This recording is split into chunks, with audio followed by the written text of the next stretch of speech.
আসসালামু আলাইকুম গাইস, কি অবস্থা সবার? তো আশা করি সবাই ভালো আছেন। তো চলে আসলাম আপনাদের মাঝে নতুন আরেকটা ভিডিও নিয়ে, নতুন আরেকটা টপিকে। তো গাইস, আজকের টপিকটা হচ্ছে যারা নাকি কুয়েতে আপনার বাবুজিখানায় আসতেছেন তাদের জন্য, বা যারা নাকি আদার্স কোনো রেস্টুরেন্টে আপনারা বাবুজিখানায় আসতেছেন তাদের জন্য হচ্ছে পুরো ভিডিওটা, ঠিক আছে? তো আপনি যদি আমার এই ভিডিওটা যদি আপনি নতুন হয়ে থাকেন বা নতুন করে দেখতে থাকেন, তাহলে অবশ্যই হচ্ছে আপনি একটা সাবস্ক্রাইব করে রাখবেন যদি আপনি আমার নতুন ভিউয়ার হয়ে থাকেন, ঠিক আছে? তো গাইস, চলুন ভিডিওটা শুরু করি। তো আজকের ভিডিওটা হচ্ছে আপনার দুইটা বিষয় নিয়ে, বাবুজিখানার নতুন আর হচ্ছে পুরান।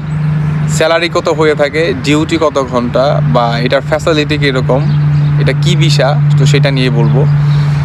যারা নাকি এক ভাই হচ্ছে আমাকে বিশেষ করে কমেন্ট করছেন যে ভাই এটা নিয়ে একটা ভিডিও বানান, বাসা বাড়ির আমি বাবুচিখানায় কাজে আসতেছি, এটার কাজটা কেমন হতে পারে বা ডিউটিটা কেমন হতে পারে সেটা নিয়ে। তো দেখুন ভাই, প্রথমত হচ্ছে আপনার এই কাজের ডিউটির কোনো টাইম টেবল নেই। এটা আপনাকে মনে করেন একদম মাথার ভিতরে ফিক্সড করে রাখতে হবে, এই কাজের কোনো টাইম টেবল নাই। এক্সাম্পল ভাই বলতে পারেন যে ভাই কীরকম টাইম টেবল নাই।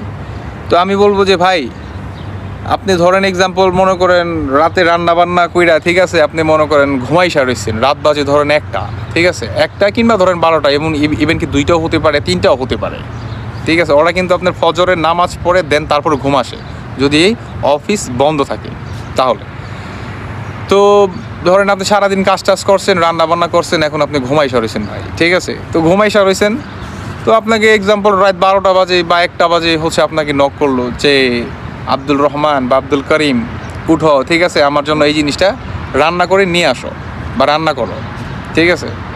তো ভাই তখন কিন্তু আপনি রান্না করতে বাধ্য, ঠিক আছে। আপনি কিন্তু বলতে পারবেন না যে আমি ঘুমাই রয়েছি, এত রাত হয়ে গেছে, আমি এখন পারবো না, এটা কিন্তু আপনি বলতে পারবেন না। কারণ ভাই আপনি হচ্ছে বাসা বাড়ির বাবুজিখানায় আসছেন, তার যখন মন চাইবো আপনাকে তখন সে ইউজ করবো, ঠিক আছে। এটাই হচ্ছে বাস্তবতা। আর এই জিনিসটা আমি বলবো এই জিনিসটা আপনি বাংলাদেশ থেকে মাইন্ডের ভিতরে নিয়ে আসেন, তাহলে হচ্ছে আপনার জন্য অনেক বেটার হবে, বা আপনার জন্য কাজটা করতে বা আপনার যে মন মানসিকতা, অনেক প্রিপারেশনটা অনেক ভালো হবে, অনেক ইজি হবে, আপনার জন্য সব কিছু অনেক নর্মাল হবে, ঠিক আছে। তো আমার সাজেস্ট থাকবে এইটা। এখন আসি যে ভাই নতুন মানুষের বেতন কত হয়ে থাকে। জানি না আপনাদের যে এই ভিসা দিছে, ভালো ভিসা, সমস্যা নেই, আর এই ভিসাটা হয়ে থাকে খাদেম। তো একজন নতুন মানুষের বেতন হচ্ছে আপনার মনে করেন 80 থেকে 90 দিনার হতে পারে, 90 দিনার। আর যারা নাকি পুরান, তো তাদের তো ভাই বেতন একটু বেশি, এইটা স্বাভাবিক। কারণ আপনি যদি ধরেন একজন রাজমিস্ত্রি দিয়ে বুঝাই, যারা নাকি হেল্পার তাদের স্যালারি তাদের হাজির একরকম, আর যারা নাকি হেল্পার যারা নাকি মিস্ত্রি তাদের স্যালারি হচ্ছে আরেক রকম, তাই না? তো দুইটাই কিন্তু ভিন্ন।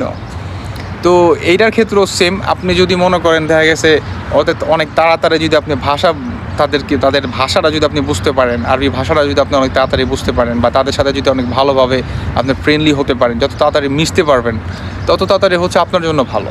তখন দেখা গেছে আপনার 1-1.5 বছর হলে বা 6 মাস গেলে যখন নাকি দেখতেছেন যে আপনার হাতটা মোটামুটি চালু হয়ে গেছে, রান্না বাড়া মোটামুটি আপনার অর্ধেক কমপ্লিট, যা বলতেছে সেটাই মনে করেন আপনি রান্না করে তাদের সামনে প্রেজেন্ট করতে পারতেছেন, তো তাহলে তখন হচ্ছে আপনি তাদের সামনে বা তাদের কাছে একটা ওয়েটফুল একটা পার্সন থাকবেন।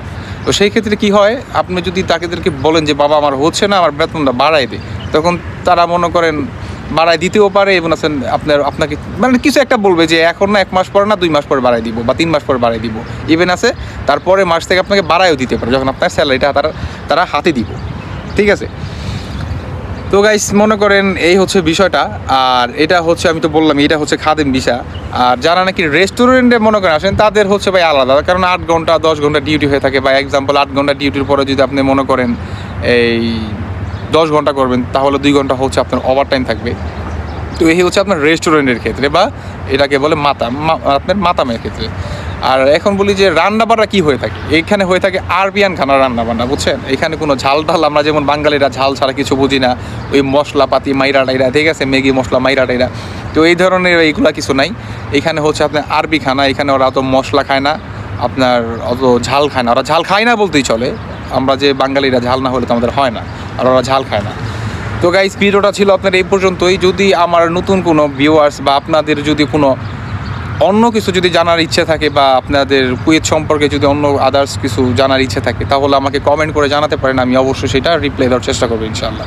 তো গাইস, ভিডিওটা অবশ্যই আপনারা যদি ভালো লাগে লাইক কমেন্ট শেয়ার তো অবশ্যই করবেন। সবাই ভালো থাকবেন। ভিডিওটা এই পর্যন্তই ছিল। আসসালামু আলাইকুম।